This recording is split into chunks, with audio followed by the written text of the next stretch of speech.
Graça e a paz do Senhor, irmãos, seja conosco. Os irmãos podem abrir as suas Bíblias no texto que nós lemos na liturgia. Carta de Paulo a Tito, no capítulo 1. Nós temos realizado a exposição dessas epístolas pastorais. O tema da nossa série, os oficiais da igreja, instrumentos da graça divina para a preservação da casa de Deus. E através dessas exposições nós temos tido o grande privilégio de conhecer muito dos bastidores, de entender muito sobre o ministério pastoral, que na grande maioria das vezes não é exposto à igreja, não faz parte do entendimento do povo de Deus. Nós já caminhamos um bocado até aqui. Através dessa série, dessas exposições, nós temos solidificado as bases de suma importância para a vida da igreja, para a saúde da igreja, para percebermos de fato o que constitui uma igreja verdadeira, o que constitui uma igreja saudável, o que constitui uma igreja fiel. Vai muito além daquilo que os nossos olhos conseguem enxergar de fato. Nós temos nos debruçado nesses bastidores do pastoreio, do ministério pastoral. Na verdade, nós temos refletido, e eu digo isso com toda convicção, sobre a mente do ministério pastoral, sobre o coração, a alma daqueles que assumem o oficialato na igreja, aqueles que Deus apontou para serem os oficiais da igreja, para serem os líderes da igreja. E nós temos refletido em inúmeros aspectos sobre isso. Nós temos visto sobre a autoridade, a honra, a dignidade, o valor, a capacitação, o modelo, o perfil, as convicções, mas também nós temos refletido sobre os desafios, os deveres, as crises, as lutas, os temores, o rigor, as renúncias. E através disso tudo nós temos percebido aquilo que é necessário para que a igreja do Senhor desfrute do que o próprio Senhor da igreja intencionou para ela, já que esses conduzirão a igreja, já que esses instruirão a igreja, já que esses mostrarão o caminho, ou mostrarão os olhos através dos quais eles devem olhar para as Sagradas Escrituras e sugar dela. E nós temos visto que isso, dentre inúmeros aspectos, constitui a unidade, a harmonia, o zelo, a fidelidade, a convicção, o crescimento da igreja, mas também a abnegação, o sacrifício, a guerra, o amor, a compaixão, a esperança. Quando nós temos a percepção do que é a igreja, só de um pouquinho do que é a igreja, quando nós entendemos que a igreja não é uma instituição comum, a igreja não é um grupo de pessoas comuns reunidos, a igreja é a presença do próprio Deus Trino, Pai, Filho e Espírito Santo, movendo um povo à adoração. Quando nós entendemos isso, nós temos a plena convicção de que pessoas comuns não podem liderar a igreja, de que somente pessoas especiais podem conduzir a igreja do Senhor. Mas quando não temos a mínima percepção, e essa é a suma do que nós vamos refletir hoje, quando nós não temos ideia do que é a igreja, você não se sacrificará por ela. Você não renunciará por ela. Você não vai se despir das suas vontades por ela, já que você passa a semana toda comungando com esse mundo que diz o que você merece, que diz o que você precisa, que diz o que você pode, e você acredita porque você gosta disso mesmo, a sua carne gosta disso mesmo. Mas se nós entendermos de fato só um pouquinho do que é a igreja, a gente vai chegar à reflexão de que aqueles que o Senhor marcou para conduzir a igreja desfrutarão daquilo que o próprio Deus intencionou para ela. E a sua família receberá os reflexos disso. A sua esposa, o seu esposo, os seus filhos serão atingidos abundantemente pela instrumentalidade de homens que se entregaram profundamente ao serviço do Senhor. mas também se pessoas que o Senhor não marcou, que o Senhor não vocacionou, que o Senhor não chamou, assumir a igreja, você desfrutará das corrupções, das falhas. O amor pela igreja será corroído do seu coração. O deleite pela igreja será drenado da sua mente. A sua alma desejará regurgitar a igreja. É isso que nós vemos. Por causa do falso testemunho de muitos, pessoas abandonam a igreja e reprovam a igreja. Nós temos aprendido que existe um padrão, irmãos, tanto para o ministério pastoral quanto para a própria igreja. Existem características com as quais nós podemos atestar de fato que ali há uma igreja de Cristo e ali há oficiais, homens de fato separados para a condução da igreja. Porque é o próprio Senhor que assim o fez, independente da sua situação geográfica, independente da sua situação temporal ou cultural, e é isso que nós temos visto, aquilo que é exigido da igreja de Éfeso a Timóteo, que estava ali pastoreando, também é exigido dessas igrejas aqui da ilha de Creta, a quem Tito é encarregado de instruir. Assim como, da mesma forma, é exigido para nós hoje, da nossa igreja. Entenda o que eu estou tentando mostrar aqui. Entenda qual é a minha intenção com isso tudo.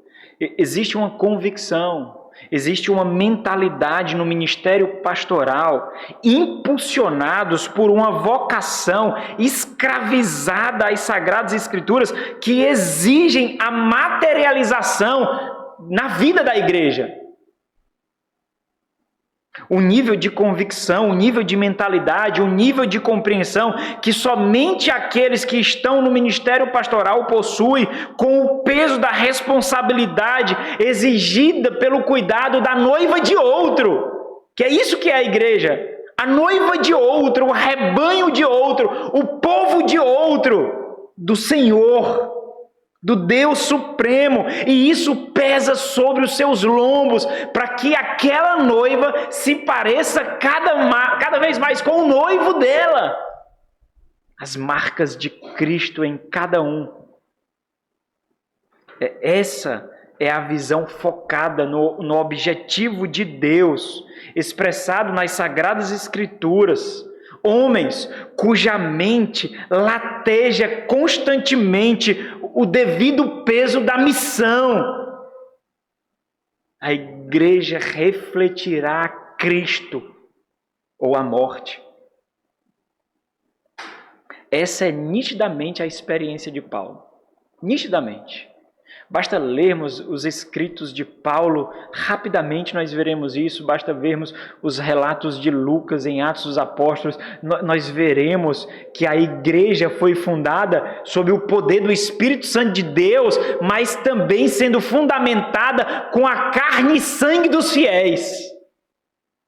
Perseguição e morte. Perseguição, choro, agonia e morte, mas também o mais profundo regozijo de morrer por Cristo. A igreja do nosso tempo não sabe o que é isso, não. Existem muitos concorrentes pelo seu coração, muitos. Basta a igreja exigir um pouquinho de você, que você troca, vai para outra, que exige menos. A igreja não sabe o que é isso. Você se desgasta por uma namorada, pelo namorado, você se desgasta por um trabalho, você se desgasta pelo estudo, mas pela igreja, que é isso? Não vale. Nós não sabemos o que é isso. Nós não sabemos de fato o que é isso. É por isso que nós precisamos que a palavra de Deus, como uma espada afiada, assim como ela diz que é mesmo, penetre o nosso coração, dividindo e jogando fora aquilo que Deus reprova, para que o amor pelo mundo seja drenado do nosso corpo e nós amemos a noiva, como testemunho de que nós amamos o noivo. Nós amamos o noivo e não tratamos a noiva como uma prostituta, nós a desejamos e nós damos a nossa vida para sermos reconhecidos como a noiva. Para você é muito fácil agora pensar em coisas vãs. No seu trabalho, nos seus estudos, agora. Pensar na série que você vai assistir quando sair daqui, pensar na pizza que você quer comer, pensar no programa que você tem próxima semana. Eu não sei se você sabe, mas isso testemunha contra você diante daquele que sonda corações. Aquele que vê os traços da sua alma. Aquele que vê o deleite das suas emoções. Nitidamente, essa é a visão de Paulo. Sacrifício. A igreja vale minha vida. Você vê isso em Paulo latente. E Paulo transmite isso. Segundo aos Coríntios, capítulo 11, a partir do versículo 28, nós vemos Paulo expressando isso. Depois de mostrar evidências exteriores que o faz ser reconhecido como um apóstolo verdadeiro de Cristo Jesus, quando ele fala da vergonha, da nudez, da fome, da escassez, quando ele fala do açoite, quando ele fala do apedrejamento, quando ele fala do naufrágio, existe uma máxima nisso tudo. Quando ele diz, mas isso nem se compara ao peso aqui. Segundo aos Coríntios 11, 28, ele diz assim, além das coisas exteriores, há o que pesa sobre mim diariamente, a preocupação com todas as igrejas. E ele diz como esse peso acontece nele no versículo 29, quando ele diz, quem enfraquece que também eu não enfraqueça? Quem se escandaliza que eu não me inflame?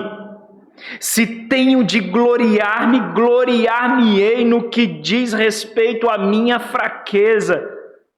O Deus e Pai do Senhor Jesus, que é eternamente bendito, sabe que não minto. E pelo que nós temos estudado nessa série de exposições, essa é a mensagem número 40. Esse peso foi transmitido a Timóteo. Esse peso, essa convicção também foi transmitido a Tito e a uma multidão de homens piedosos ao longo do tempo. E é justamente sobre isso que nós vamos refletir hoje. Vamos recordar um pouquinho. Tito, capítulo 1, do versículo 1 ao versículo 4, nós refletimos sobre a autoridade dos oficiais da igreja, o seu propósito. E nós vemos que o poder recebido não é para a vaidade pessoal, mas para o desgaste intencional pela igreja. No capítulo 1, no versículo 5, nós refletimos sobre o propósito dos oficiais da igreja, de que ele é ordenar a casa de Deus. E nós vimos que a realização do plano de Deus deve ser a própria realização daquele que lidera a igreja. 1 Tito, capítulo 1, versículo 5 ao versículo 9, nós refletimos sobre o fato de que existem, e somente esses podem conduzir a igreja, oficiais aptos a ordenar a igreja, ordenar a casa de Deus. E nós vimos que o noivo que resgatou a sua noiva dotou homens especiais para o cuidado da noiva. E observando especialmente esse último ponto aqui, essa última verdade, nós refletimos sobre quem são os oficiais aptos a ordenar a casa de Deus, porque é assim que a igreja é chamada nas epístolas pastorais. Não é de uma organização, não é de uma instituição. A igreja é uma instituição, não, a igreja é a casa de Deus. É assim que Paulo chama a igreja. Na primeira carta que ele escreve a Timóteo, no capítulo 3, a casa de Deus. E ele traz toda essa figura que era bem conhecida dele do Antigo Testamento, onde Deus se fazia presente de forma especial.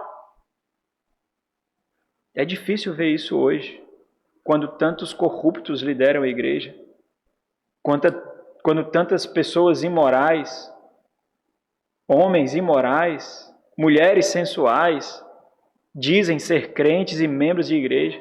É difícil entender isso, é verdade. É difícil entender isso. Mas isso só é o resultado de um problema anterior.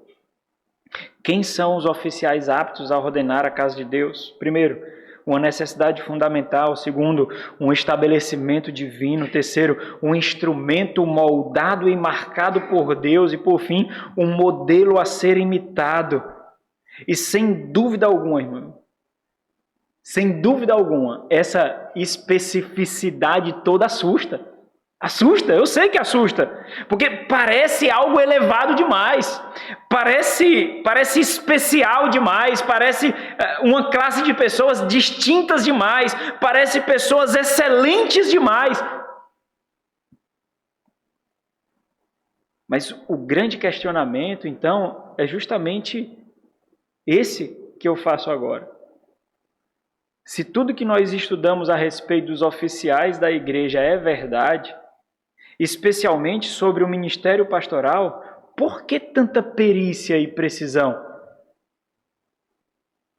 para descrever aqueles que devem liderar a igreja? Por quê? Bom, se você tem um pouquinho de experiência sobre vida de igreja e você conhece um pouquinho de testemunho das igrejas, você entende muito bem do que eu estou falando. Porque não é qualquer um que deve liderar a igreja. Mas a pergunta ainda fica latejando. Por que tanta especificidade? Por que tanta perícia exigida? Por que tanta precisão em apontar aqueles que devem liderar a igreja? Por quê? E esse é o tema da mensagem. Porque somente oficiais qualificados por Deus podem ordenar a casa de Deus. Porque somente oficiais qualificados por Deus podem ordenar a casa de Deus. E de muitas formas diferentes, essa é uma verdade muito bem conhecida por nós. Nós somos lembrados disso pelo simples fato de termos reiteradas vezes considerado algo que é muito desconsiderado no que concerne à igreja. Por exemplo, é a liderança da igreja é o grande diferencial entre igrejas saudáveis e igrejas enfermas, igrejas fiéis e igrejas infiéis, igrejas verdadeiras e igrejas falsas. Porque a igreja cujos líderes são piedosos, essa igreja também será piedosa. Igrejas cujos líderes amam a Deus, essa igreja também amará a Deus.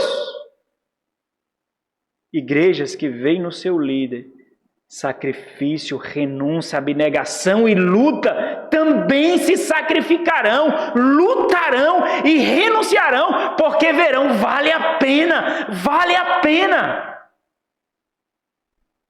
Então, muito mais do que estruturas, muito mais do que programas de ensino, programas de crescimento, é a liderança. É a liderança da igreja que constitui de fato o que ela é. Nós aprofundamos ainda mais essa reflexão aqui inúmeras vezes, quando nós consideramos que tal liderança, apontada como diferencial, ela é marcada. Ela é moldada, não por conhecimento, não por aparência. Ela é marcada e moldada pelo próprio Senhor da igreja, por Deus, para um serviço especial exigido para o reino dele. Porque foi isso que o Senhor Jesus veio inaugurar, não foi? O reino dele. Ele veio inaugurar isso, o reino dele. O reino do rei já tocou a presente era. Muitos não veem. Mas se você é crente, você vê. Você vê. Você vê o reino. Se você é crente, você não troca nada por esse reino. Se você é crente, você ama esse reino. Porque você ama o rei. Se você é crente, você entende que todas as riquezas e bens que podem lhe oferecer desse mundo sequer chega perto da preciosidade do reino que você aguarda. Mas se você é crente também, você entende que existe um reino parasitário cujo governante é Satanás, que tenta lhe roubar desse reino.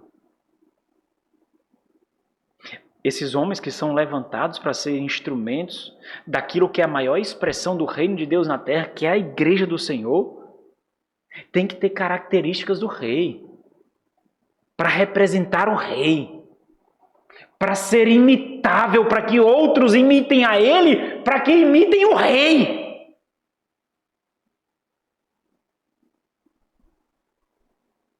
Ou seja, a capacitação e poder recebidos como dons de Deus são aptidões para o serviço de nutrição, proteção e preservação do rebanho do Senhor que não pertence a esse mundo.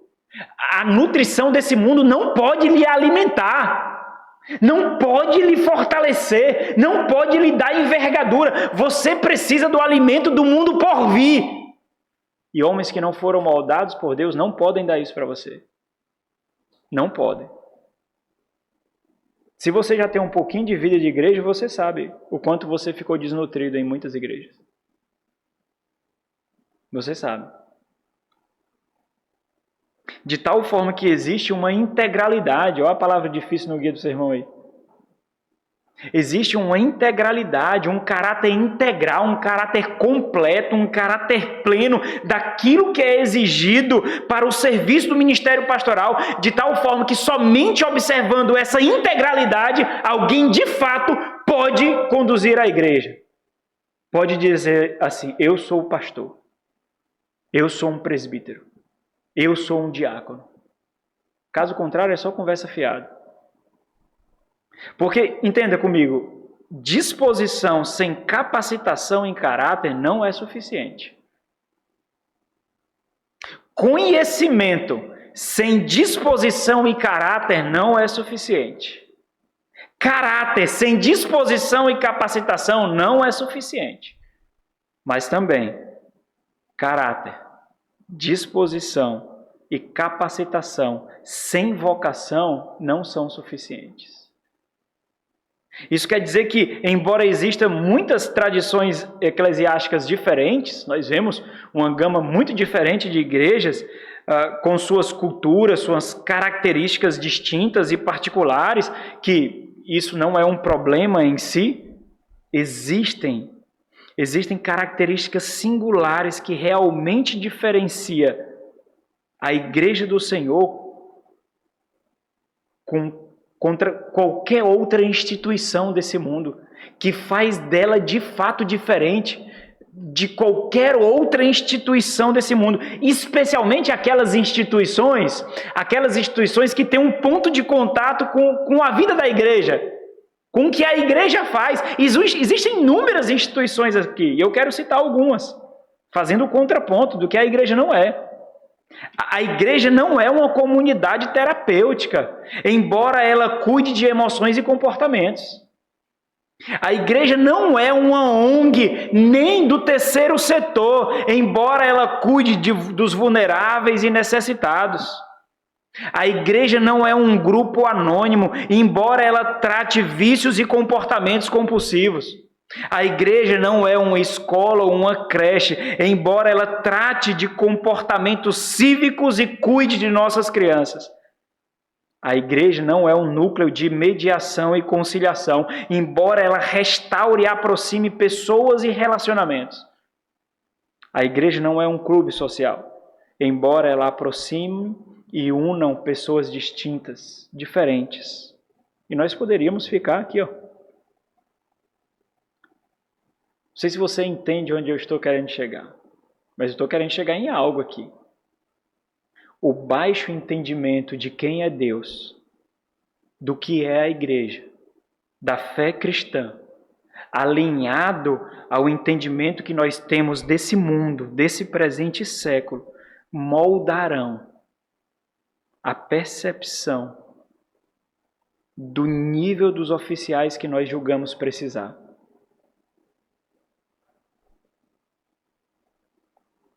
Faça um teste agora mesmo. Faz um teste agora. Olhe para você agora. Seu coração. Invada o seu peito. Penetre a sua alma. e veja a profundidade da sua maldade. Tente descrever quantas vezes vem à sua mente que você pecou hoje contra o Senhor. Olha para o seu coração agora. Perceba a sagacidade da sua carne, a ardilosidade dos seus pecados, a sutileza do seu coração caído para forjar o mal. Agora, faz isso agora. E responde: que tipo de pastores você acha que precisa? Que seja cúmplice na sua maldade? Que afague o seu ego? Que lhe dê conforto na sua queda? Que tipo de pastores você precisa? Eu vou responder para você. Eu vou responder que tipo de pastores você precisa. Você precisa daqueles cuja carne não se adapta. Na presença deles, a sua carne é inquieta constantemente. Você precisa de pastores cujo pecado não tenha alívio, cuja mortificação seja constante. É desses pastores que você precisa. Essa é justamente a conexão que Paulo faz entre os versículos 5 e 9 e os versículos 10 e 16. Logo depois de descrever quem são os oficiais aptos para ordenar a casa de Deus, ele diz o porquê disso. É isso que ele faz nesses versículos. No versículo 5 até o versículo 9, ele diz, olha, existem pessoas aptas, capacitadas, qualificadas por Deus para o serviço que eu vou descrever a seguir. E agora, nessa porção, do versículo 10 ao versículo 16, ele vai descrever justamente o motivo que somente pessoas aptas, qualificadas por Deus, podem ordenar a casa de Deus. É essa conexão que ele faz. Ele aponta o motivo da necessidade de igrejas buscarem tais pessoas para liderá-la, para conduzi-la, porque somente oficiais qualificados por Deus podem ordenar a casa de Deus, e ordenar a casa de Deus não é segundo as nossas percepções. Eu acho que a igreja deve fazer isso, eu acho que a igreja tem que fazer aquilo, eu acho que a igreja tem que pensar sobre isso. Você não sabe não, você não sabe. Porque para não vivermos no achismo, o Senhor nos deu isso daqui, ó. E mais do que isso, Ele dotou pessoas que tenham um discernimento e uma visão que você não tem. Não tem. Pessoas que não se dobrarão a você, aos seus caprichos e às suas vontades. E só descansarão quando você aparecer mais com Cristo do que com esse mundo.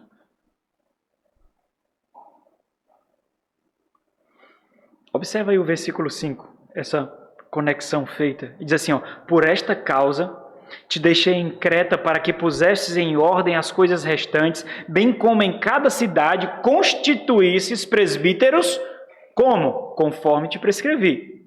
Por que isso, Paulo? Seria a pergunta. Aí você vai para o versículo 10. Porque existem muitos insubordinados, pauradores, são tagarelas, faladores vãos, pauradores frívolos e enganadores, especialmente os da circuncisão. E esse especialmente da circuncisão é interessante, porque eram aqueles que conheciam a lei. Então eles poderiam maquiar o conhecimento. Eles poderiam vir com argumentações da lei, do Antigo Testamento, e encurralar pessoas que não são tão treinadas, versadas nas Sagradas Escrituras. E ele diz mais no versículo 16, no tocante a Deus, professam conhecê-lo, entretanto, negam as suas obras. É por isso que são abomináveis, olha a linguagem de Paulo, desobedientes. Olha a conexão, se os presbíteros têm que ser homens aprovados e irrepreensíveis, esses são quem? Reprovados para toda boa obra. Então, no desenvolvimento desse motivo, até o versículo 16, Paulo descreve a profundidade, a espiritualidade e o rigor do que deve ser tratado a vida da igreja, para que ela seja ordenada e preservada segundo Deus. E aqueles cuja mente é escrava de Deus, escrava da Escritura, não negociará. O ponto de Paulo aqui é enfatizar que revelação e vida, conhecimento e prática nunca são divorciados, nunca são separados pelo verdadeiro povo de Deus. Existe uma junção natural daquilo que eu professo e de como eu vivo, daquilo que eu falo e das evidências que eu demonstro, de tal forma que um não contradiz o outro. Porque a igreja do Senhor, a casa de Deus, não é uma anomalia. Ela não vive de forma diferente daquilo que professa, porque professar é a coisa mais fácil que existe, é a coisa mais fútil que existe. Daí então até ditados populares nasceram, irmãos. Faço o que eu digo e não faço o que eu faço. Não tem esse ditado? Hipocrisia popular. Porque falar é fácil. Olha, é o seguinte, eu sei o que tem que fazer. Mas como é mais difícil, então eu não faço. Agora, se você conseguir, faça o que eu digo. Não existe essa dissociação, porque aquele que fala, ele sabe o preço da sua profissão. Por isso que ele ouve mais do que fala. Ele escuta mais do que fala, porque ele sabe que ele será cobrado por aquilo que sai da sua boca. Ele sabe que será. Ele tem medo, ele teme. Ele é ponderado. É por isso que esses aqui, que são abomináveis, são reputados aqui como tagarelas. Tagarela é aquele que fala tanto que as suas palavras não têm substância. Fala sem pensar.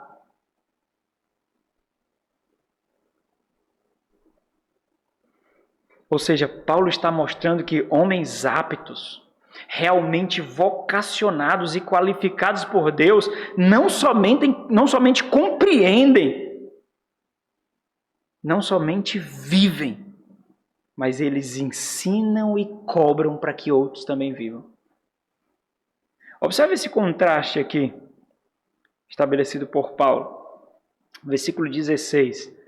Do capítulo 1. Esse versículo é o versículo central de toda a epístola a Tito. Toda ela. É o versículo principal. Porque aqueles que estavam assumindo ali a posição de ensino naquelas igrejas, são várias igrejas ali numa ilha, a ilha de Creta, várias igrejas se espalhavam, eles julgavam que não havia necessidade de observar conhecimento e prática.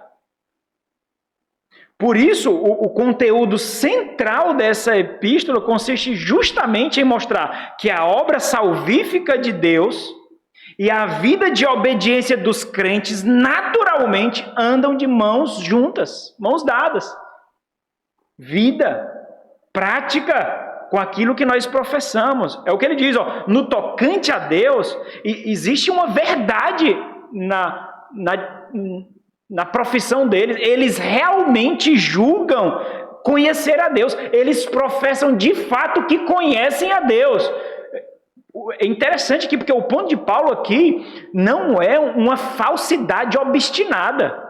Até porque a argumentação de Paulo é para que essas pessoas sejam convencidas e restauradas. De fato, eles acreditam que conhecem o Senhor. Só que a vida deles é uma contradição da sua profissão. Sabe por quê, irmãos? Importante entender isso. Porque quando nós falamos algo, nós distribuímos para a nossa consciência ansiolítico. Sabe o que é ansiolítico, né? Água com açúcar. Lhe tranquiliza. Você sabe disso. Por exemplo, uma pessoa que diz que vai fazer dieta. Por que ela marca para segunda-feira? Por que ela marca para o dia 1º ou dia 2? Por que ela marca para depois? Porque ela mostra um ponto em que ela vai iniciar e aquilo agora lhe dá tranquilidade. Tranquilidade. Palavras proferidas criam fantasmas, ilusões na nossa mente. E como nós queremos acreditar de fato, porque nós sabemos que isso é bom, nós nos enganamos. Simples assim. Nós simplesmente nos enganamos até acreditar e viver numa grande mentira, porque a fala, ela causa esse ansiolítico na nossa mente, no nosso coração, na nossa alma. Daí então nós vemos que quando isso é levado ao máximo, nós vemos pessoas hipócritas, encenadores de piedade, atores de santificação, mentirosos. Esses que são atores, eles têm um diretor de cena, é o próprio Satanás. O próprio Satanás que dirige a sua atuação. Não precisa ser, basta parecer. Apareça e pareça, é o suficiente. Você mostra a sua família e vê uma família completamente defraudada. Você mostra o seu casamento como prova e vê um casamento acabado. Você mostra os seus filhos e nele há palavras podres, palavras sujas, comportamentos perversos. Você mostra o seu testemunho no trabalho e você vê a imoralidade, a falta de ética, de profissionalismo.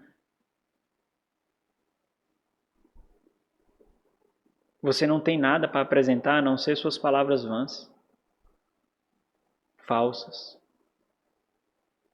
Palavras que não são sustentadas por renúncia, sacrifício, por sangue. Porque se há algo que marca a vida de um crente no mundo de tanto oferecimento, é renúncia. E não existe beicinho para isso não.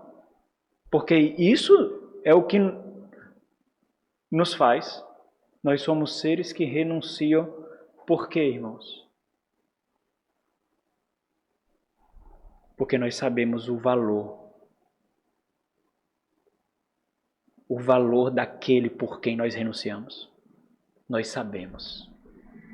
Aí você acha que pornografia vale mais? Você acha que adultério vale mais? Você acha que roubo, mentira vale mais? Você acha que sensualização vale mais? Você acha que amizades valem mais? Nada vale mais do que o nosso Senhor. Por isso que não há autocomiseração, vitimismo, não há, porque nós sabemos o preço daquele por quem nós renunciamos. E se você entende um pouquinho desse preço, um pouquinho, você sabe aplicar a noiva, que é a igreja. Porque é na noiva que nós materializamos aquilo que nós proferimos. É na igreja que nós nos submetemos ao Senhor da igreja. É na igreja. No tocante a Deus, professam conhecê-lo, entretanto negam por suas obras. É por isso que são abomináveis. A linguagem de Paulo aqui não tem nada de romântica não, irmãos. Detestáveis, repugnantes, desobedientes e reprovados para toda boa obra. Agora lembre do questionamento quanto ao rigor dessa precisão, dessa especificidade. Por que isso tudo, Paulo? Por que tamanho critério, Paulo? Porque somente oficiais qualificados por Deus podem ordenar a casa de Deus. E aqueles que têm boa intenção, Paulo, e aqueles que desejam, Paulo, por que somente aqueles que são qualificados podem de fato ordenar a casa de Deus? Por 3 motivos. Por causa do nível de perversidade dos inimigos, por causa do rigor do dever exigido e, por fim, por causa da fidelidade do ensino. Vamos ver brevemente esses 3 pontos aqui. Porque somente oficiais qualificados por Deus podem ordenar a casa de Deus. Primeiro, por causa do nível de perversidade dos inimigos. Irmãos, os inimigos enfrentados na igreja são duplo. São internos e externos. Existem aqueles que chegam como inimigos e são convertidos, tornando-se companheiros e irmãos. No entanto, o fato é que aqueles que não são qualificados por Deus, cujo compromisso é com o Senhor da igreja, cuja mente e vontade são sujeitos às Sagradas Escrituras, esses se acovardarão e fraquejarão com o nível de perversidade dos oponentes da fé e da igreja. E o ponto de Paulo, fazendo conexão com esse fluxo de pensamento do capítulo 1, é muito simples. Homens cujo poder de sustentação não vem do Senhor, não suportarão. Porque se o Senhor não vocacionou, o Senhor não sustentará, irmãos. Simples assim. Entendam? Não suportar aqui, é importante entender isso. Porque a gente pensa que não suportar significa desistir, abandonar. Mas não é simples assim, não. Porque a igreja também é fonte de ganho financeiro. E é por isso que aqueles que olham para a igreja simplesmente como uma fonte de ganho financeiro, eles têm que baixar o nível espiritual da igreja segundo a estatura deles, para que eles não sejam descobertos. É por isso que igrejas assim são nanicas, pirralhas na fé. É por isso que igrejas assim são encharcadas de ímpios, de descrentes, porque é o nível da sua liderança. Eles não podem crescer espiritualmente, porque senão os próprios líderes serão expostos.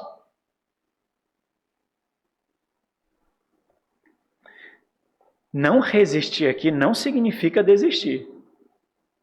Significa, na verdade, negociar, afrouxar, ceder. É isso que significa. E, obviamente, irmãos, Paulo está apontando situações bem específicas daquelas igrejas ali. Algumas delas transbordam para a nossa realidade, mas outras são bem específicas daquela igreja. Mas daqui nós tiramos muito princípios, porque existem realidades aqui que são atemporais. Acontece hoje. Acontece nessa igreja, nas igrejas do nosso estado, na igreja do nosso país, na igreja do mundo todo. Olha o versículo 10. Porque, lembra que aqui é o motivo da necessidade de oficiais aptos, qualificados por Deus. Porque existem muitos insubordinados. Ele está falando aqui de rebeldes.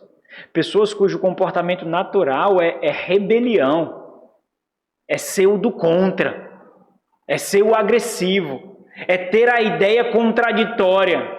Aqueles que costumam reprovar, aqueles que não se sujeitam. Porque existem muitos insubordinados, pauradores frívolos, falador vão, com discussões fúteis, com conversas vazias. Ora, como é que a nutrição acontece na igreja? Existem inúmeros meios de graça. O próprio fato de nós nos reunirmos aqui é um meio de graça. Você é nutrido pela reunião. É por isso que é diferente você ficar em casa assistindo pregação, culto online, não nutre.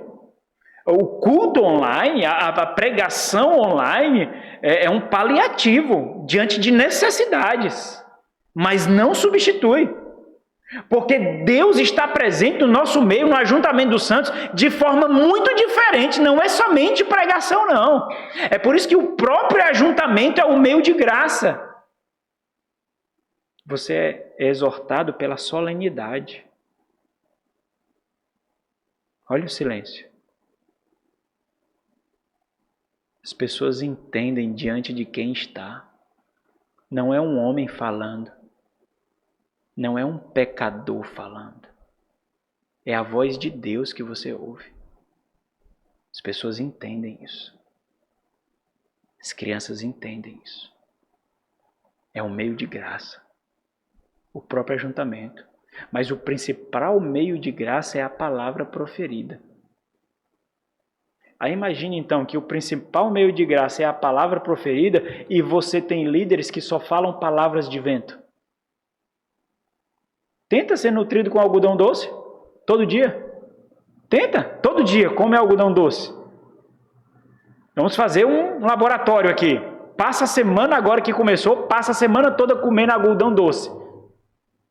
Aí se você não morrer, você vem sábado para dizer como foi. Quem é que topa? As crianças topam, né? Tá vendo como a tolice que é isso? É a tolice. Os irmãos acabaram de ver a demonstração do que é ser tolo aqui.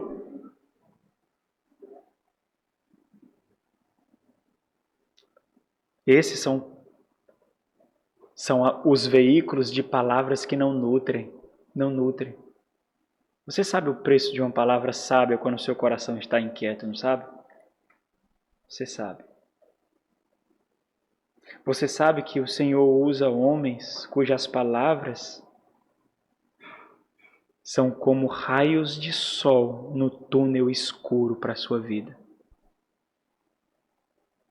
Imagine você rodeado por aqueles que não são isso para você. Simplesmente não são. Tagarelas, cuja instrumentalidade é vã. Ele descreve mais. Os adjetivos aqui são bem pesados. Eles são... Por que precisam de oficiais qualificados por Deus? Porque eles são enganadores. Existem enganadores. Enganador é muito interessante esse termo usado por Paulo aqui. Ele só aparece uma vez em todo o Novo Testamento. E esse termo descreve aquele que desencaminha. Aquele que leva ao extravio. Aquele que leva pessoas ao desvio. Literalmente quer dizer enganadores de mente. Aqui quando Paulo identifica aqui, eram os da circuncisão, ou seja, eram judeus que tinham recebido o evangelho de Cristo Jesus, só que eles não receberam completamente. Eles quiseram fazer uma junção do judaísmo com o cristianismo. Então eles entendiam, olha, vamos fazer a junção entre as duas coisas, de tal forma que ser cristão de fato significa receber a Cristo como o Messias, o Senhor, o Salvador, mas continuar observando os ritos e as exigências do Antigo Testamento. Então, se você não se circuncidar, você não é um cristão de fato. Olha aqui, você viu, Paulo citou a lei, não citou? Paulo citou o Antigo Testamento, não citou? Então, está aqui no Antigo Testamento, circuncidai, para fazer parte do povo de Deus. Está aqui. É aquelas pessoas que não têm nenhuma bagagem bíblica, não têm nenhum fundamento de conhecimento, são levados por esse. Era isso que estava acontecendo aqui. Porque enganador de mente significa preencher a mente com algo como se fosse verdadeiro, irmãos. E eles faziam isso acreditando que era verdadeiro mesmo. Quando nós vemos lá na igreja de Éfeso, onde Timóteo está pastoreando, nós vemos que ali existem pessoas obstinadas, malvadas, perversos. Paulo chama de agentes de Satanás. Mas esses daqui são diferentes. Esses daqui são efeitos colaterais de uma igreja sem instrução. É esse aqui. Por isso que o ponto de Paulo é que aquelas igrejas precisam de homens qualificados com Deus para resgatar aqueles que são enganados por si mesmo. Resgatar. É o que ele continua desenvolvendo. Quando ele desenvolve, especialmente os da circuncisão, judaizantes. Olha o versículo 11, a segunda parte do versículo 11. Por quê? Porque aqui Paulo aponta o motivo da urgência de silenciá-los. Olha como isso é importante, irmãos. Meu Deus, a gente não consegue entender. Sabe que eu posso destruir a sua família, sabia que eu posso destruir a sua família? Eu posso destruir os seus filhos. Você sabia disso? Porque os líderes da igreja têm esse poder. Tem o poder de abusar de mulheres. Você sabia disso? Você sabe disso. Você sabe disso. E essa é a urgência de Paulo mandar que silencie de fato eles. Eles são homens vorazes mesmo. Eles acreditam, fazendo a maldade, que estão fazendo coisas certas. Muitos desses. Olha o que estava acontecendo aqui. Porque eles andam pervertendo casas inteiras. Ele está falando de famílias aqui, irmãos. Perverter significa que arruinar. Significa corromper bases para que a ruína venha abaixo. Casas aqui são famílias, irmãos, são lares. E eles estavam fazendo isso como? Porque o coração dessa família estava sendo dado acesso para pessoas más. Eles andam pervertendo. Como pervertendo? Ensinando o que não devem. E ensinar aqui, meus irmãos, esse é um termo usado por Paulo, que Paulo usa esse termo para falar da autoridade que ele tem para ensinar. E Paulo aplica esse mesmo termo autoritativo como sendo usado por essas pessoas malvadas, esses inimigos perversos. Ensinar aqui significa catequizar, discipular, instruir. Adentrando em lares e desviando mentes. O resultado disso era o quê? Era conduzir à morte o seu cônjuge, o seu casamento. E aí, de repente, imagina a presente situação. O fulano era da igreja e fez isso. A fulana era da igreja e fez isso. Qual igreja, irmãos? Que igreja, irmãos?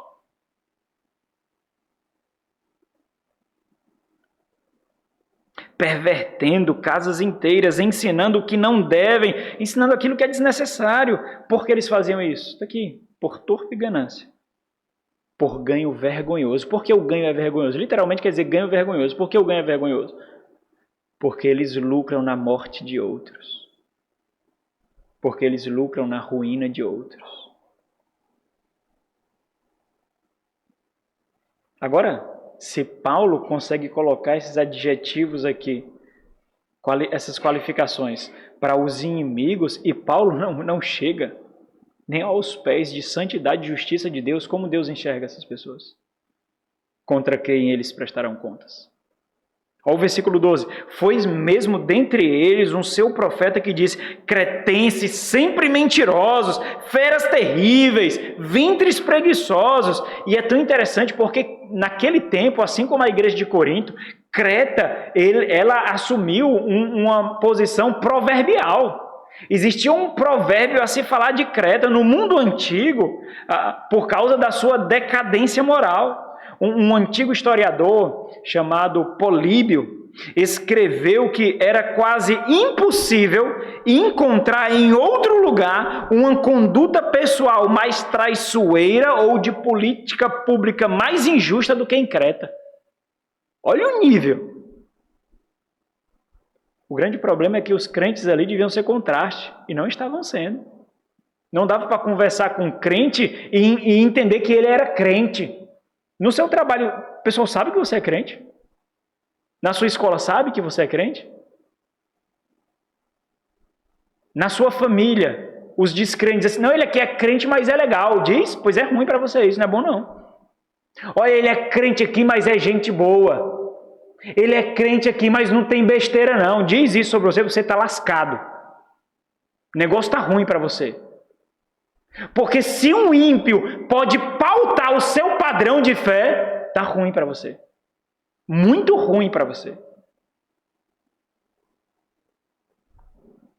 Cícero, o escritor da política, da república, estadista, ele disse que os princípios morais são tão diversos que os cretenses consideravam o roubo na estrada algo honroso.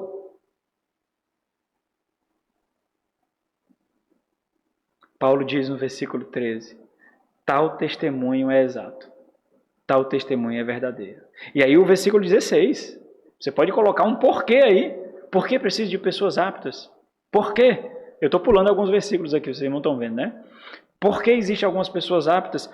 Por quê? Porque no tocante a Deus, professam conhecê-lo. Entretanto, negam em suas obras. E é por isso que são abomináveis, desobedientes e reprovados. Então entenda, irmãos, a igreja do Senhor precisa de homens qualificados e capacitados pelo Senhor por causa do risco da igreja perder a sua essência, da igreja perder a sua identidade, da igreja perder o seu propósito.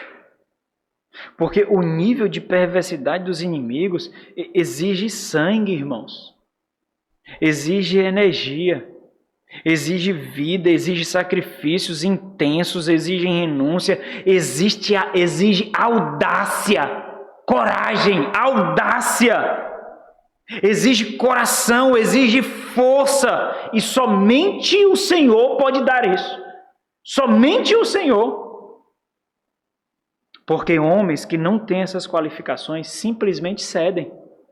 Simplesmente cedem. Sabe por quê, irmãos? Porque é confortável ceder. É confortável ficar calado. E esse é o segundo motivo apontado por Paulo. Somente oficiais qualificados por Deus podem ordenar a casa de Deus. Por quê? Por causa do nível de perversidade dos inimigos. Segundo ponto, mais breve, por causa do rigor do dever exigido.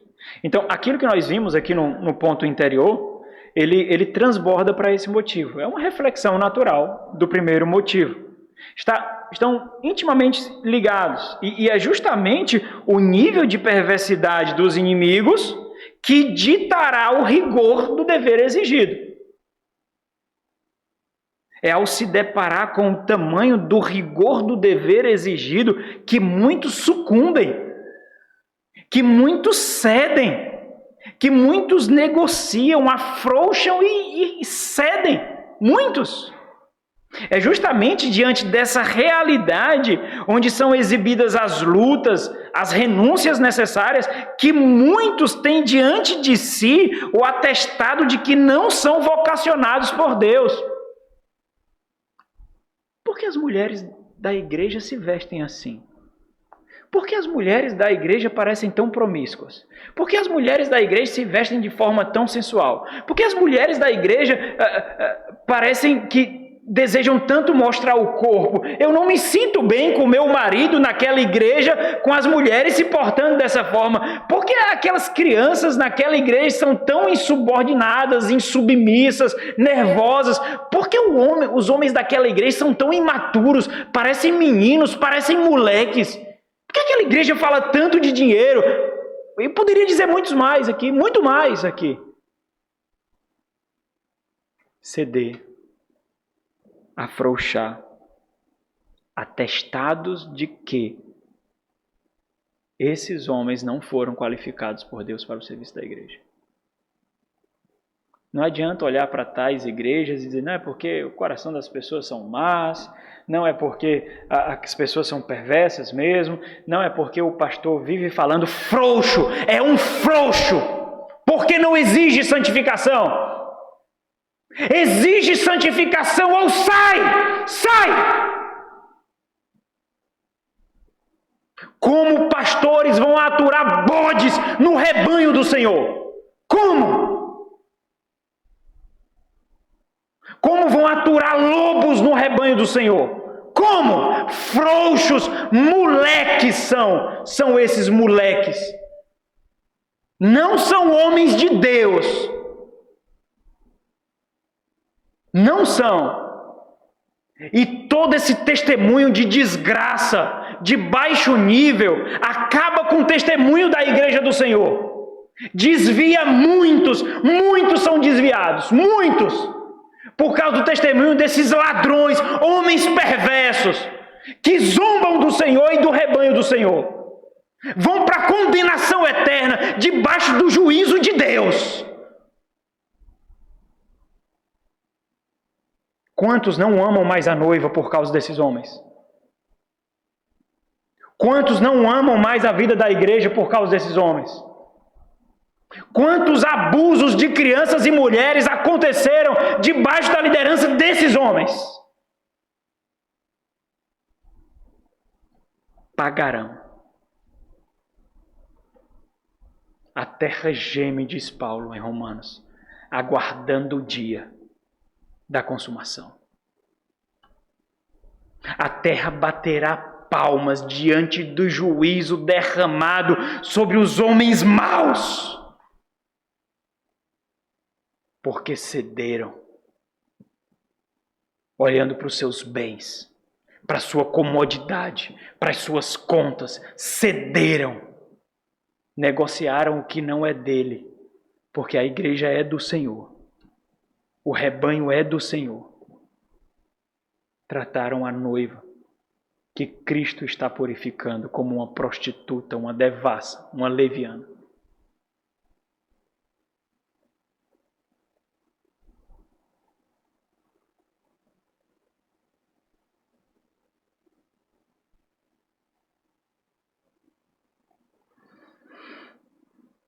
Muitos desses, irmãos, tornam cada vez mais fácil a deterioração da noiva.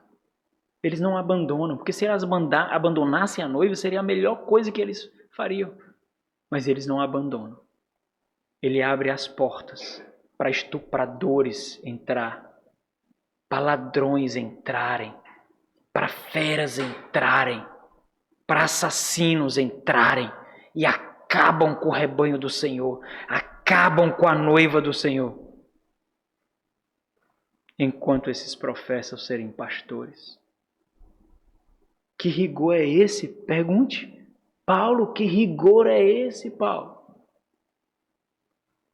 Talvez alguns podem se questionar. Esse pastor está alterado. Que rigor é esse? Você não entende o preço da noiva, entende? Calcula o sangue de Cristo, calcula. Calcula uma gota do sangue de Cristo. Quanto você dá por uma gota do sangue de Cristo? Pois ele deu pela igreja. Ele deu pela igreja. Se você conseguir calcular o preço da gota de sangue de Cristo, você entenderá o preço da igreja. Olha os maridos aí, não é essa a exortação?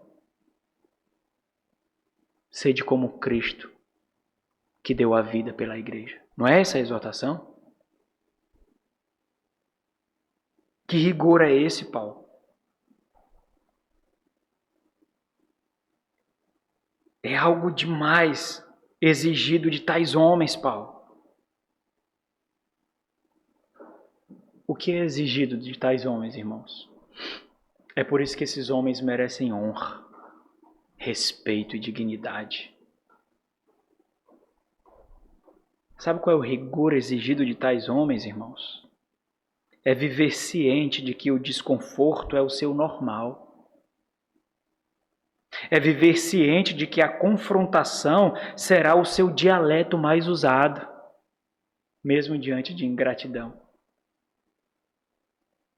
Viver ciente de que, mesmo repreendendo apropriadamente, será sempre culpado por não ter feito com o amor esperado, usado as palavras corretas, falado com o tom correto, falado da forma correta.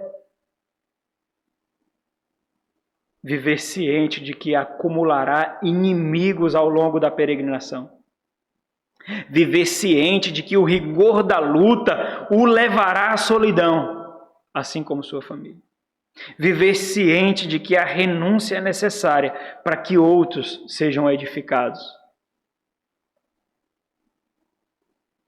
Observe que é isso que Paulo aponta aqui. Esse rigor exigido do dever. Diante de todos os adjetivos que Paulo citou aqui, que muitos se acovardariam diante dele, Paulo no versículo 11 olha para Tito e diz: separa aqueles que têm essas marcas que eu mesmo coloquei. O versículo 11 diz: é preciso fazê-los calar. Como? Você sabe como calar o seu filho? Ele diz: cala a boca, calado. Mas e abomináveis, você sabe como fazer calar? E enganadores, você sabe como fazer calar? E detestáveis, você sabe como fazer calar? É preciso fazê-los calar. Aqui o ponto de Paulo, e essa palavra aparece só uma vez também. O ponto de Paulo é preciso amordaçá-los. Essa é a linguagem utilizada. Fechar a boca deles com algo. Essa linguagem, essa palavra é a mesma utilizada para falar de mordaça colocadas em animais, irmãos. É o mesmo termo utilizado. E observe algo interessante, muito interessante aqui. Talvez a gente nem se perceba desse ponto aqui. Por que Paulo passou por lá. Paulo, em algum momento, talvez depois do relato de Atos dos Apóstolos, visita a ilha de Creta. Ele vai juntamente com Tito. Ele percebe o trabalho que ele precisa fazer naquelas igrejas que foram estabelecidas ali, talvez por causa daquilo que aconteceu em Pentecostes, sob a pregação de Pedro. Existiam cretenses ali, e esses cretenses voltaram para a sua ilha e começaram o trabalho de igrejas ali, mas aquelas igrejas foram plantadas em algum momento por alguém. E Paulo se depara ali com igrejas que não eram de fato estabelecidas como igreja porque faltava algo. E o ponto principal do que faltava para que elas fossem reconhecidas como igreja eram presbíteros que dessem a elas a catequese básica, a instrução básica da fé cristã. Mas Paulo precisa seguir viagem, então deixa ali Tito. Daqui a pouco, Tito precisa também seguir viagem, mas ele é incumbido de começar uma obra e fazer com que essa obra ela prolongue. Como ele vai fazer isso? Constituir líderes ali, para que façam aquilo que é exigido que faça para que ali seja de fato igreja. E é algo muito interessante. Por que Paulo, ou até mesmo Tito, simplesmente não exigiu que aqueles crentes fizessem com que esses se calem, esses oponentes? Por quê? Por que Paulo não apontou e Tito, que estava ali agora, não apontou e disse assim, olha, vocês precisam fazer com que esses se calem? Por que Paulo não fez isso? Por que Tito não fez isso? Porque Paulo e Tito viu a necessidade de separar homens específicos e pessoas específicas para ir diante deles e silenciá-los. Por quê? Porque homens vocacionados têm um senso, têm uma convicção de missão colocada por Deus, necessária, que lhe dá ousadia para a execução da missão. É por isso, irmãos. É por isso que você tenta fazer algo e não consegue, e os oficiais vão e fazem. É por isso que você tenta repreender alguém e alguém não se submete, os oficiais vão lá e repreendem e ele baixa a cabeça. Ela baixa a cabeça. Não existe negociação para aqueles cuja realização de sua vida é o exercício da vocação. Versículo 13. Portanto, repreende-os severamente. Repreender já é algo severo, né, irmãos? Severamente, então, existe uma dupla severidade aqui. Aqui nós temos uma duplicidade de rigor. É ênfase sobre ênfase. Porque não é uma simples admoestação. Admoestam, animam, exortam, repreende severamente. Repreender aqui, e esse é mais um termo autoritativo de Paulo, a ideia desse termo é de que aquele que faz uso dessa função tem a autoridade colocada sobre ele. Lembra lá dos primeiros 4 versículos? A autoridade dos oficiais é aquele que entende que representa outro. É aquele que entende que representa o Senhor da igreja. É aquele que não aceita a subversão, porque o seu fracasso seria não representar adequadamente o Senhor da igreja. Repreende-o, aqui significa reprovar, significa condenar, mas é interessante porque existe um propósito aqui. A ideia é de mostrar provas do seu erro para que eles reconheçam e sejam convencidos. E o ponto de Paulo é muito interessante. É interessante isso aqui porque é muito prático. Porque aquilo com o qual muitos querem atingir os oficiais é justamente apontado por Paulo como ferramenta de uso. O apóstolo Paulo está dizendo aqui a ideia de que Tito deveria causar vergonha neles. Olha que interessante. Causar vergonha neles, porque a vergonha vai ser um tipo de uma própria punição, para que eles entendam com a vergonha e dor, para que eles entendam a profundidade do que fizeram. Meus irmãos, isso acontece com uma constância tão grande, irmãos. Às vezes você vê pessoas com comportamento na igreja, e as pessoas estão com esse determinado tipo de comportamento da igreja e já estão tão insensíveis a isso. E nós estudamos sobre isso, não estudamos? A perversidade causa dormência. Hoje, aqui de manhã, nós estudamos isso. E eles estão cometendo um pecado. Sabe, tem tipos de pecado, irmãos?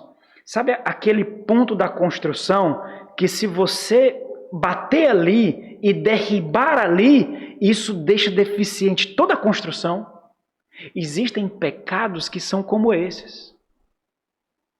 E aí, de repente, os líderes da igreja vão tratar isso e tratam com tamanha severidade que as pessoas ficam igual barata tonta, ficam completamente atônitas. O que foi? Precisou disso tudo? Eu não sabia que era isso tudo. Agora você sabe. Agora você sabe. Você não considerou o simples fato da agressividade que isso causaria ao corpo. Você não considerou. Agora você sabe. Passa vergonha, chora de dor. Não foi a minha intenção, mas fez. Mas fez. E com intenção ou não, você maculou a igreja. Lembra lá, ignorância não é sinônimo de inocência. E Paulo diz, repreende-o, a ideia de duramente para causar vergonha, e ainda ele usa outro termo, severamente. A severidade aqui dá a ideia de aspereza mesmo. Seja implacável. Essa é a ideia. Seja implacável. Ele é usado somente mais uma vez na segunda carta aos Coríntios, esse termo. Qual é o propósito da tamanha dureza, então? Está aqui o propósito. Para que, olha o propósito aí, tem um objetivo nisso. Para que sejam sadios na fé. Então, o propósito é restauração mesmo. Porque eles têm convicção de que o que estão fazendo é verdadeiro, não é uma obstinação maldosa, eles têm convicção do que estão fazendo é verdadeiro, mas para que eles vejam a morte que eles estão causando. Para que eles sejam sadios na fé. A fé aqui não é uma experiência, a fé é o credo, é o conjunto de doutrinas. A fé aqui é o evangelho em si. O objetivo aqui é correção e restauração. O ponto de Paulo aqui é muito claro. Não deve existir medo de ofender quando a verdade está em jogo. Simples. Não deve existir medo. É por isso que líderes não podem ter rabo preso, irmãos. Não pode. Ninguém pode pegar aqui, ó. Ninguém. Ninguém pode pegar. Ninguém. Porque senão ele negocia. E se ele negocia, não é ele que sofre, não. São todos vocês. Todos vocês. Porque como nós refletimos hoje pela manhã, aqueles que vivem na prática da perversidade, eles são cegos e dormentes para as consequências dela. E eles precisam ser acordados por isso. Só que eles já praticam isso com tanta constância e primazia que apenas o rigor os despertará. Então Paulo continua apontando o objetivo de tanta dureza. O versículo 14, ele diz, para que eles então sejam sadios na fé e não façam o que eles estão fazendo. É o versículo 14. E não se ocupem, não deem atenção a fábulas judaicas, a histórias inúteis, nem com mandamentos de homens desviados. Eles não emprestem a sua atenção, o seu coração e a sua boca para aquilo que não nutre. Observe que Paulo está mostrando os traços do que significa mostrar que eles realmente se arrependeram. Eles se arrependerão se eles deixarem disso, se eles não praticarem mais isso, se eles verem a inutilidade do conteúdo e da conduta e se voltarem ao verdadeiro evangelho. Eles perceberão aquilo que devem estar na mente e no coração deles.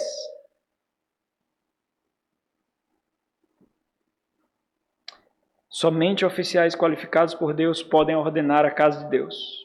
Porque o nível de perversidade, por causa do nível de perversidade dos inimigos, por causa do rigor do dever exigido e, por fim, e bem mais breve, por causa da fidelidade do ensino. Meus irmãos, embora nós não tenhamos seguido o fluxo natural da argumentação de Paulo, aqui eu fui pulando alguns versículos e entrelaçando para chegar a esse ponto, nós não deixamos de captar a intenção colocada aqui pelo apóstolo Paulo.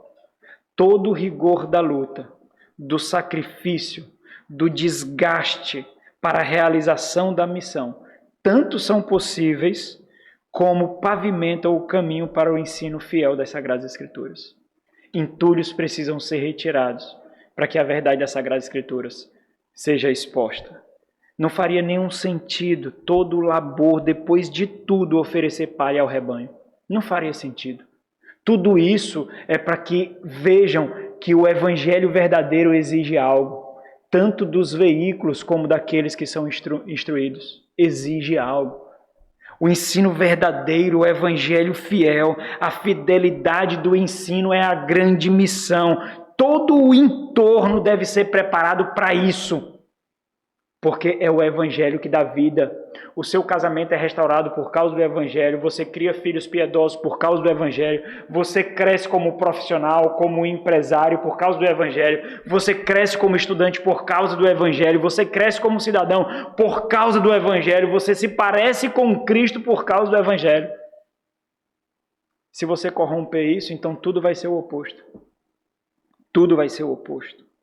É justamente isso que Paulo sintetiza aqui, mostrando aquilo que na nova aliança em Cristo Jesus é trazido à tona, onde estava apenas a essência apresentada na antiga aliança.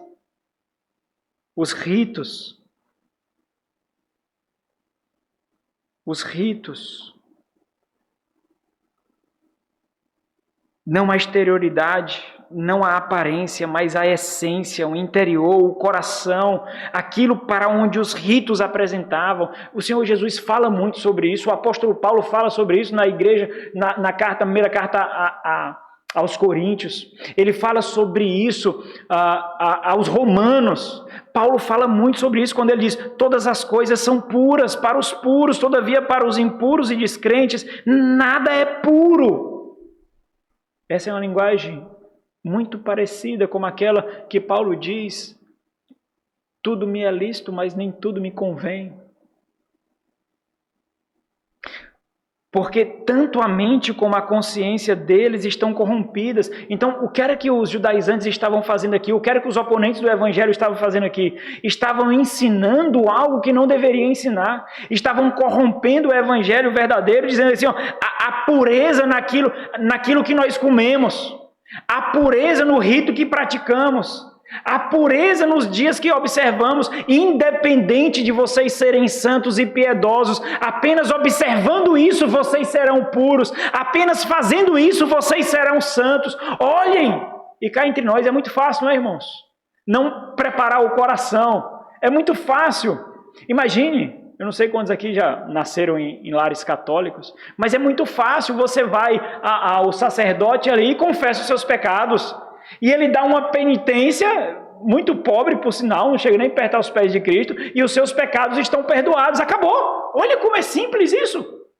Seus pecados estão perdoados. Reze agora 10 Salve Rainha, 5 Pai Nosso e 500 Ave Maria.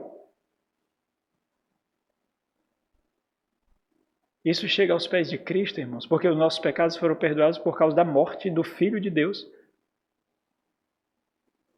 Mas é muito simples, não é não? Muito simples. Porque você pode rezar ali, dormir, rezar de novo. Quantas vezes eu rezei o texto dormindo, irmãos? Dormindo, eu ia dentro do ônibus em Fortaleza. Aí pulava 2, que era para chegar mais rápido. É muito fácil, não é? Paulo está dizendo o seguinte: olha, se você sabe o que significa esses ritos,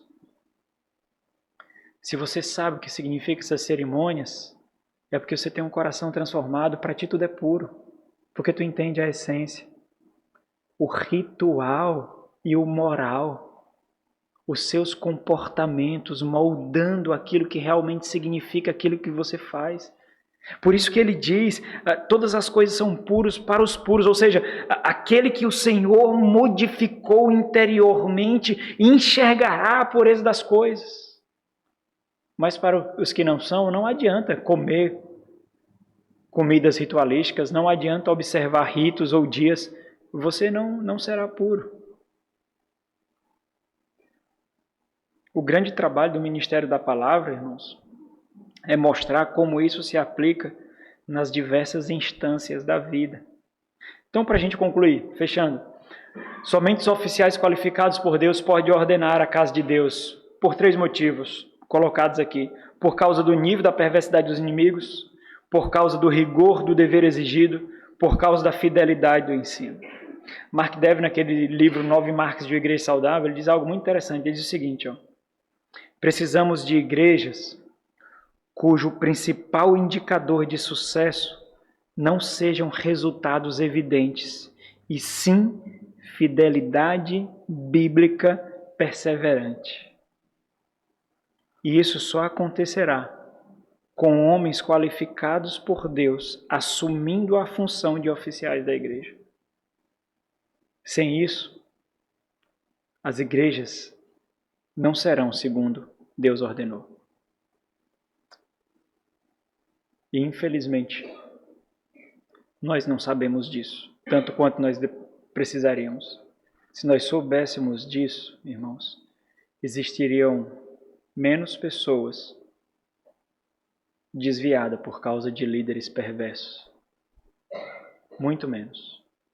Mas nós ainda não chegamos nesse patamar na igreja do Senhor. Vamos orar. Nosso Senhor e Deus, obrigado por Tua palavra, Senhor. Obrigado por ela ser tão atual, tão penetrante. Obrigado pelo Teu Santo Espírito que nos ilumina para que a entendamos.